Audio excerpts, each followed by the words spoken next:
Alright, strangers, today we're going to talk about a beloved children's video game series and terrorism. Are you excited? Because I'm excited. I think around 8 or 9 is when human beings gain basic sentience. Like before that, kids are kind of a bundle of impulses, but 8 or 9 is when you start to have a person you can have like a conversation with. They're beginning to have complex problem solving skills and are weighing the pros and cons of their actions. This is also when you jump into a new bracket of media consumption. Kids of this age are smart enough to understand rule sets and game mechanics, but still have a love for flashy colors that makes them prime to market towards. There's a rather drastic change in media aimed at 9 to 13-year-olds as opposed to younger kids. There's a much larger emphasis placed on scope and conflict. When conflict occurs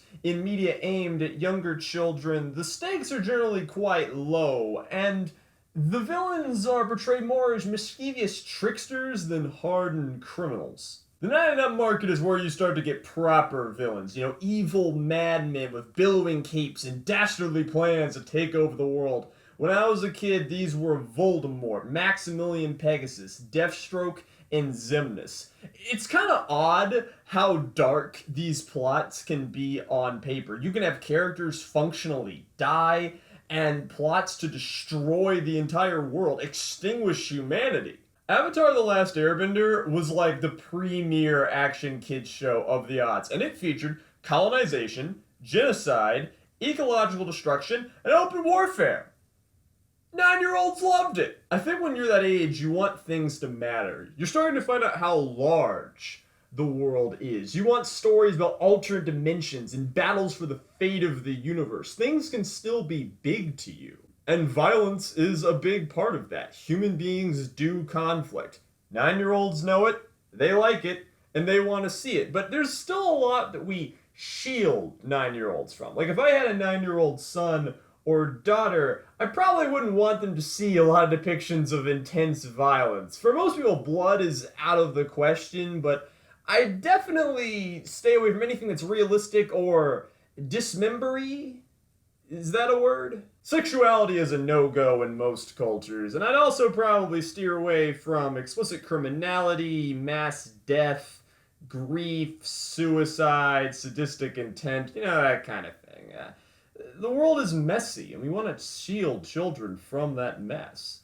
Their villains have no chance of being good. Morality is black and white. Stories for them rarely involve realistic politics or any politics at all. The solutions to problems are like always more cartoony violence, believing in yourself, or alternatively believing in the power of your friends. Good triumphs over evil, and endings are almost always overwhelmingly happy, even if there are sad spots on the way to get there. This leads to a strange dichotomy of stories that are violently dark in a literal sense, but strangely cheery in a thematic sense. Star Wars: The Clone Wars is a show about a drawn-out war that kills millions and displaces billions of citizens, and most episodes are lighthearted and fun. It's weird, but I don't want to call it bad. I loved Star Wars: The Clone Wars, the kid, and I still regard it fondly, as I do lots of content that I consumed at that age. I don't know what programming for children should look like. I'm not here to call this dichotomy of dark but not dark content for preteens bad. But it is weird. You gotta admit that. That weirdness can lead to consequences. Like an E-rated video game franchise that constantly depicts cyber terrorism that could easily happen deeper into the 21st century. In 1987, Capcom published Mega Man for the Nintendo Entertainment System. This is the dude He's blue, he jumps around, and he fights robots. The game was incredibly successful, and it spawned a giant series with tons of spin-offs on different consoles that often explored radically different plots, settings, and game mechanics. In 2001, Capcom released the Mega Man Battle Network series for the Game Boy Advance, which is a very popular portable console amongst children, including me. Instead of fighting robots, Battle Network takes place in a world from a very civilian point of view, where average people use personal terminals, which are basically cell phones, to connect to the internet, which has been integrated into every facet of daily life. On their personal terminals, folks use sentient programs called net navigators or navies to travel the net, send emails, post on message boards, and fight the viruses that are lurking within, which make up most of the game's combat mechanics. Wikipedia calls these games RPGs. What's really cool about Battle Network was that they were deck builders and then allowed you to use that deck in a twitchy action game that almost played like an RPG bullet hell. Our main character is Lan Hikari, a gifted net battler who uses the Navi Mega Man. Mega Man was born as Lan's twin brother, but then had to be digitized because of reasons. This, along with Lan's connection to his grandfather, who built a lot of the original net technology, allows Lan and Mega Man to do a lot of bullshit sci-fi fantasy things at the end of most of the games. In practice, just know that even though Lan and Mega Man are two different people, the game functionally has one protagonist that have really the same personality, with you controlling Lan in the real world and Mega Man in the net. It's a fascinating near-future sci-fi world that you can see spraying out of a late 90s view of the Japanese internet. These games are very cutscene and story heavy. They send you on tons of fetch quests through a semi-open world net that gets more and more complex as new areas are unlocked as the game progresses. You progress this game by going through these combat dungeons, which have you solving some light puzzle mechanics before you make your way to a boss battle. Now, I can tell you the premise of these games is that Lan Hikari is a 5th grader who likes playing online and goofing off his friends. Sometimes he helps out his scientist dad or enters competitive tournaments with his net Navi Mega Man to prove his net battler prowess. I can tell you that he sometimes solves cyber crimes with said net battler prowess, but in practice, the Mega Man Battle Network games are about a small child facing an utterly terrifying scale of cyber terrorism. Battle Network's world is one where almost every device or thing you interact with has a computer in it if it isn't connected directly to the internet. And this is true of our lives. Increasingly, computers are in our cars, at our workplaces. They are integrated deeply into your everyday life. You're probably right now a solid, 2 feet away from one? Imagine you're driving down the highway in a Tesla and you're enjoying the car's autopilot functionality. This feature really drew you to the car because you're kind of a nervous driver, and especially big highways just spike your anxiety. Suddenly you get a phone call and the car starts accelerating at 80, 90. Now you're at well over 100 miles an hour. The phone is immediately answered, patched through the car, and a distorted voice tells you to wire $10,000 to a specific bank account. Otherwise, the river 5 minutes down the road, your car is going to drive off the bridge and drown you. That's a terrifying scenario, right? Something that will hopefully never happen, that won't be allowed to happen. The story of a woman hacking into the autopilot of people's cars and extorting them for money is the plot leading up to the 5th boss battle of Mega Man Battle Network 1. Games 1 and 3 see Lan going up against an organization called World 3. World 3 is out to conquer the net so their leader Willie can get revenge on yada yada. It's not important. The point is that each game features a cadre of villains that hack into stuff and cause mayhem. 45 minutes into the first game, Lan encounters a guy who's hacking into ovens to set houses on fire. Next, Lan is attacked at school. This may be about crazies trying to conquer the net, but Lan has to fight in his hometown where he plays and studies and rests his head. Then there are the larger attacks. As the first game ramps up, World 3 hacks into a water treatment plant. First shutting off the water, which gets everyone really thirsty, and then releasing tainted water, which makes everyone sick. Next, a power plant is attacked, which shuts down air shafts, which threatens to choke Lan's family to death. Later games feature an evil zookeeper unleashing maddened animals on a crowd, a plane hijacking, a hospital being shut down, which threatens children on life support. The State Department of the United States defines domestic terrorism as premeditated, politically motivated violence perpetrated against non-combatant targets by subnational groups or clandestine agents usually intended to influence an audience. Fun. W3 and other enemy organizations in the games are called terrorists in said games. Now, formally, terrorism must involve it's got to be politically motivated. Terrorists want something involving governments and the rulings of average lives.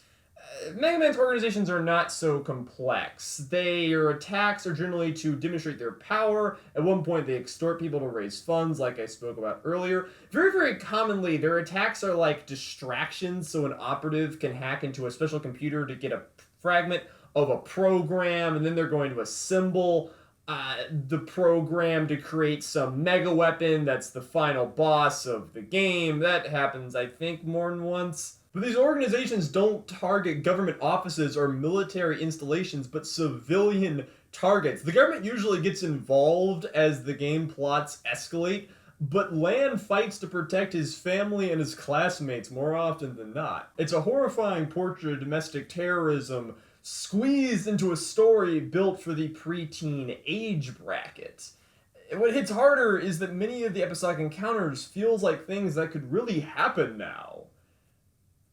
I grew up around more conservative cranks than most, I think. And when I was growing up, it wasn't uncommon to hear a teacher or an uncle rant about how if the terrorists really wanted to get us, they just have to poison the water supply. We're all exposed. And you hear that guy and you just kind of shove him off. But it's true that much of our infrastructure is poorly defended and maintained, really only safe because of a lack of malice. While the level of computer integration envisioned by the Battle Network games is a little far-fetched, it's true that computers are becoming more and more integrated with our daily lives, our military installations, our infrastructure, how we commute to work, and what we do at work. And every single one of them is a potential liability. But let's address the elephant in the room, the reason the adults of my childhood were talking about the terrorists. Mega Man Battle Network was released in March of 2001. Its sequel was released in November of that same year, and by that point, I imagine Mega Man Battle Network 3 was already in the works. After the September 9/11 terrorist attacks, international support for the United States invasion of Afghanistan was incredibly high, and the Bush administration's language of how to handle what they call the war on terror was adopted around the globe. This began an international growth and concern for terrorism. Mega Man Battle Network 2, by the way, that's the game that sees Lan combat a plane hijacking.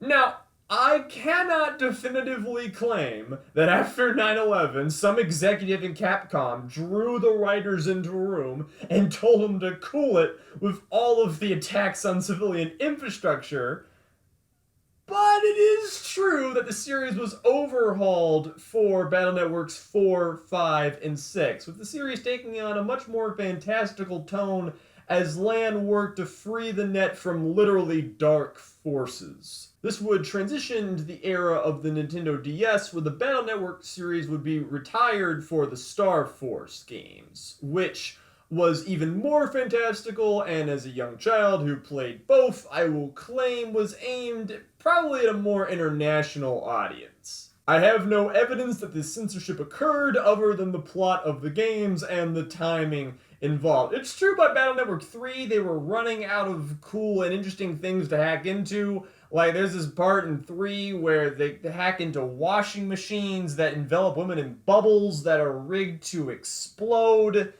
Somehow, it was weird. What we're left with is a case study about the difference in media aimed at different age brackets. Handheld video games are exceptionally popular amongst kids in the 8 to 14 age bracket. I was one of those kids. I played most of the Battle Network games, some of them several times over. I played a lot of games about saving the Earth from the forces of darkness, and none of them were really as realistic or as biting as the Battle Networks, but looking back, I think I found it kind of refreshing, or at least not that weird. It didn't scare me at all. Now I find it funny enough to make a video about it. But what do you think? In the comments, tell me about the media you consumed as a kid that had some weirdly dark elements in it. Or what do you think separates media for preteens from media from younger and older children? Is there anything I got wrong in my analysis? Want to geek out about nostalgia for Battle Network? I'll do that with you. Let me hear from you. I also love it if you subscribe and share this video around. I am Wyatt the Word Weaver. I'm gonna get on Nate in the next video. Until then, y'all be good. Whew. Okay. Let's turn. My eyes. And there's another video that will get 50 views. Ishmael, how is that your concern? I am concerned with how you spend our time. I could spend all day jacking my dick and it wouldn't matter. You were trusted with this body for your stability and your ambition. Now, I don't see why you need to be wasting your— I'm going back to making anime videos. Is that what you wanted? Is that what you came here to tell me? Because I knew they were the only ones that ever got any views. I'm going to do them again. I got all the technology set up. I figured out how to get... I did it. I have a plan. What do I need to do to convince you that I have a plan? We're gonna get... Everything's going to work out. I'm not here to berate you, Weaver. I'm here because I'm worried about the state of your mind. I'm fine. If you say so. What does that asshole know? I'm in charge. I'm the one in charge here. I'm fading out like all the others.